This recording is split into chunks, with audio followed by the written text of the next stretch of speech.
Welcome to మెగానే TV burning topic. ఒకవైపు ముంచుకొస్తున్న డెడ్ లైన్, మరోవైపు గ్లోబల్ మార్కెట్ను శాసించే సరికొత్త వ్యూహం. భారత్ అమెరికా మధ్య తెర వెనుక ఏదో పెద్దదే జరుగుతోంది. వచ్చే నెల జూలై 24 లోపు దౌత్య వర్గాలను షేక్ చేయబోయే ఆ మహా ఒప్పందం ఏంటి? ప్రధాని మోదీ, ప్రెసిడెంట్ ట్రంప్ ఇచ్చిన గ్రీన్ సిగ్నల్ తో ఢిల్లీ, వాషింగ్టన్ దౌత్యవేత్తలు అంతరహస్యంగా దేనికోసం కసరత్తు చేస్తున్నారు? కేవలం ట్రేడ్ మాత్రమేనా, లేక ప్రపంచాన్ని వణికించే ఆర్టిఫిషియల్ ఇంటెలిజెన్స్ కూటమికి పునాది పడబోతుందా? ఇరు దేశాల భవిష్యత్తును మార్చబోయే ఆ రహస్య వాణిజ్య యుద్ధ వ్యూహం ఏంటో తెలుసుకోవాలంటే లెట్స్ వాచ్.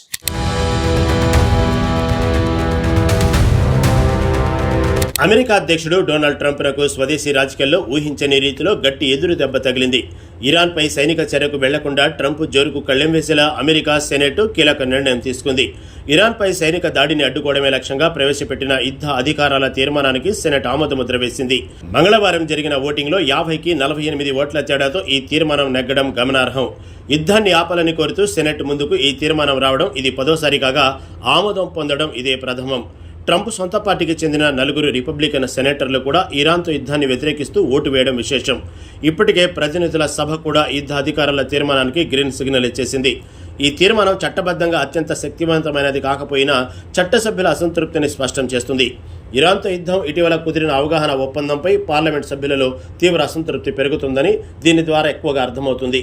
ఇరాన్తో యుద్ధం కారణంగా ఖాళీన ఆయుధ సామగ్రిని నింపుకోవడానికి పెంటాగన్ $80 బిలియన్ కోరుతున్న తరుణంలో ఈ తీర్మానం ఆమోదం పొందింది.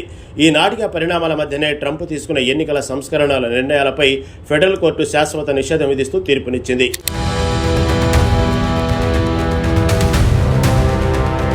ఇరాన్తో యుద్ధ వాతావరణం నెలకొన్న వేళ అమెరికా అధ్యక్షుడు డొనాల్డ్ ట్రంప్కు దేశ రక్షణ చట్టసభల నుండి గట్టి బ్రేక్ పడింది. ఇరాన్పై సైనిక దాడులను నిలువరించేందుకు ఉద్దేశించిన యుద్ధ అధికారాల తీర్మానానికి సెనెట్ ఎట్టకేలకు ఆమోదించింది. ఎంతో ఉత్కంఠభరితంగా సాగిన ఓటింగ్లో 50 మంది సభ్యులు మద్దతు తెలపగా 48 మంది వ్యతిరేకించారు.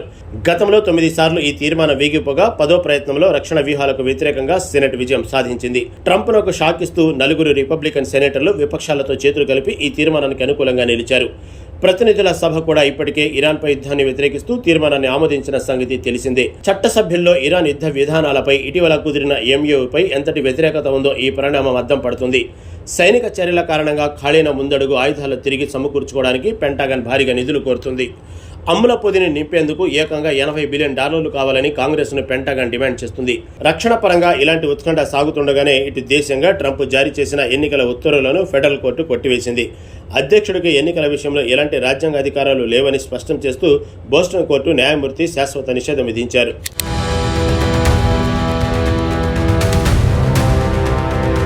సెనెట్లో యుద్ధాధికారుల తీర్మానం ఆమోదం పొందడంపై అమెరికా అధ్యక్షుడు డొనాల్డ్ ట్రంప్ తీవ్ర ఆగ్రహం వ్యక్తం చేశారు. చట్టసభలు తీసుకున్న ఈ నిర్ణయం పూర్తిగా అర్ధరహితమైన చర్యని ఆయన ఫైర్ అయ్యారు. ఈ తాజా పరిణామం వల్ల శత్రుదేశమైన ఇరాన్కు అనవసరమైన తోడ్పాటు, ఓదార్పు దక్కినట్లయిందని ట్రంప్ ఆవేదన చెందారు. తన సొంత social media platform truth social వేదికగా ట్రంప్ ఈ అసహనాన్ని వెళ్లగక్కారు. ఈ రాజకీయ పంతాల నడుమ దేశంలో ఇళ్ల నిర్మాణానికి ఊపునిచ్చే కీలక బిల్లుపై సంతకం పెట్టే ప్రక్రియను ట్రంప్ వాయిదా వేశారు. ఫెడరల్ ఎన్నికల్లో ఓట్ల గుర్తింపునకు సంబంధించి కఠిన నిబంధనలు తెచ్చే సేవ్ అమెరికా యాక్టును సెనెట్ ఆమోదించాలని ఆయన డిమాండ్ చేశారు.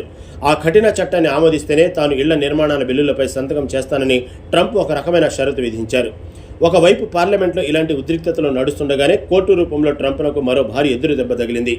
ప్రజలు ఓటరుగా నమోదు చేసుకునేందుకు పౌరసత్వ రుజువు తప్పనిసరి అనే ట్రంప్ నిబంధనను ఫెడరల్ కోర్టు తప్పుపట్టింది.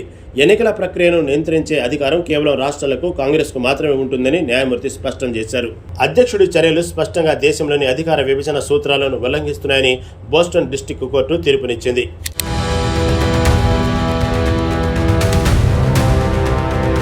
బోస్టన్లోని ఫెడరల్ కోర్టులో అమెరికా అధ్యక్షుడు డొనాల్డ్ ట్రంప్ తీసుకున్న నిర్ణయాలకు చట్టపరంగా పెద్ద బ్రేక్ పడింది. ఓటరు నమోదు కోసం ప్రజలు పౌరసత్వ రుజువును తప్పనిసరిగా చూపించాలన్న అధ్యక్షుడి ఉత్తర్వులను అమలుకు కోర్టు నిలిపివేసింది. ఎన్నికలకు సంబంధించి ట్రంప్ జారీ చేసిన వివాదాస్పద కార్యనిర్వాహక ఉత్తర్వులపై ఓ ఫెడరల్ జడ్జి శాశ్వత నిషేధం విధించారు. ఏడాది క్రితమే ట్రంప్ ప్రయత్నాలను బోస్టన్ డిస్టిక్ కోర్టు న్యాయమూర్తి డెన్నిస్ కాస్పర్ తాత్కాలికంగా అడ్డుకున్నారు. ఇప్పుడు అదే న్యాయమూర్తి అధ్యక్షుడు ఎన్నికల సంస్కరణల యత్నాలపై పూర్తి స్థాయిలో శాశ్వత నిషేధ ముద్ర వేశారు. అమెరికా రాజ్యాంగం ప్రకారం ఎన్నికలను నియంత్రించే సర్వాధికారాలు కేవలం రాష్ట్రాలకు, కాంగ్రెస్కు మాత్రమే ఉంటుందని న్యాయమూర్తి వివరించారు. ట్రంప్ తీసుకుంటున్న ఇలాంటి ఏకపక్ష చర్యలు అధికార విభజన సూత్రాలను పూర్తిగా ఉల్లంఘిస్తాయని కోర్టు తీవ్రంగా పరిగణించింది. ఎన్నికల నిర్వహణకు సంబంధించి రాజ్యాంగం అధ్యక్షుడికి ఎలాంటి ప్రత్యేక అధికారాలు కట్టబెట్టలేదని తీర్పులో తేల్చి చెప్పారు. కోర్టులో ఈ లీగల్ వార్ సాగుతుండగానే ఇటు పార్లమెంట్లో ఇరాన్ యుద్ధానికి వ్యతిరేకంగా తీర్మానం ఆమోదం పొందింది. సెనెట్లో 50కి 48 ఓట్ల తేడాతో ట్రంప్ దూకుడును అడ్డుకట్ట వేస్తూ యుద్ధాధికారాల తీర్మానం నెగ్గింది. సొంత పార్టీ వారి వ్యతిరేకించడంతో ఇటు కోర్టులోనూ అటు చట్టసభల్లోనూ ట్రంప్ వ్యూహాలు దెబ్బతిన్నట్లు స్పష్టమవుతుంది. అగ్రరాజ్యం అమెరికాలో ఒకేసారి చట్టసభలు, న్యాయస్థానం తీసుకున్న ఈ నిర్ణయాలు డొనాల్డ్ ట్రంప్ భవిష్యత్తు వ్యూహాలకు పెద్ద అడ్డంకిగా మారాయి. ఇరాన్తో యుద్ధాన్ని నిలువరించే తీర్మానం నెగ్గడం, మరోవైపు కోర్టులో ఎన్నికల సంస్కరణల ఉత్తర్వులు కొట్టుకోపోవడం వైట్ హౌస్ను తీవ్ర రక్షణలో పడేసింది. ఈ వరుస ఎదురు దెబ్బలతో ట్రంప్ అంతర్గతంగా తీవ్ర ఒత్తిడి ఎదుర్కొంటున్నట్లు స్పష్టంగా అర్థమవుతుంది.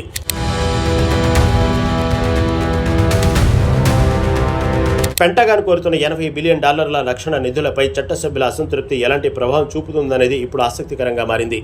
అటు చట్టసభలపై పంతంతో ఇళ్ల నిర్మాణాల బిల్లులను ట్రంప్ వాయిదా వేయడం దేశీయంగా కొత్త రాజకీయ ఉద్రిక్తతలకు దారితీస్తుంది. కోర్టు తీర్పు ద్వారా అధ్యక్షుడి అధికారాల పరిమితులను న్యాయ వ్యవస్థ మరోసారి బలంగా గుర్తు చేసింది. అధికార విభజన సూత్రాలను ఉల్లంఘిస్తే రాజ్యాంగం ఒప్పుకోదని బోస్టన్ డిస్ట్రిక్ట్ కోర్టు ఇచ్చిన తీర్పుతో ట్రంప్ హవాకు గట్టి బ్రేక్ పడింది. రాబోయే రోజుల్లో ట్రంప్ తన వ్యూహాలను మార్చుకుని చట్టసభలతో రాజీకి వస్తారా లేదా అన్నది ఉత్కంఠంగా రేపుతోంది.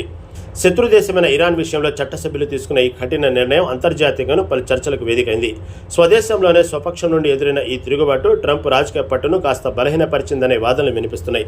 మొత్తానికి అటు పార్లమెంటు, ఇటు కోర్టు ఏకకాలంలో ట్రంప్ దూకుడుకు అడ్డుకట్టవేయడం అమెరికా రాజకీయాల్లో ఒక పెద్ద టర్నింగ్ పాయింట్గా నిలిచిపోనుంది.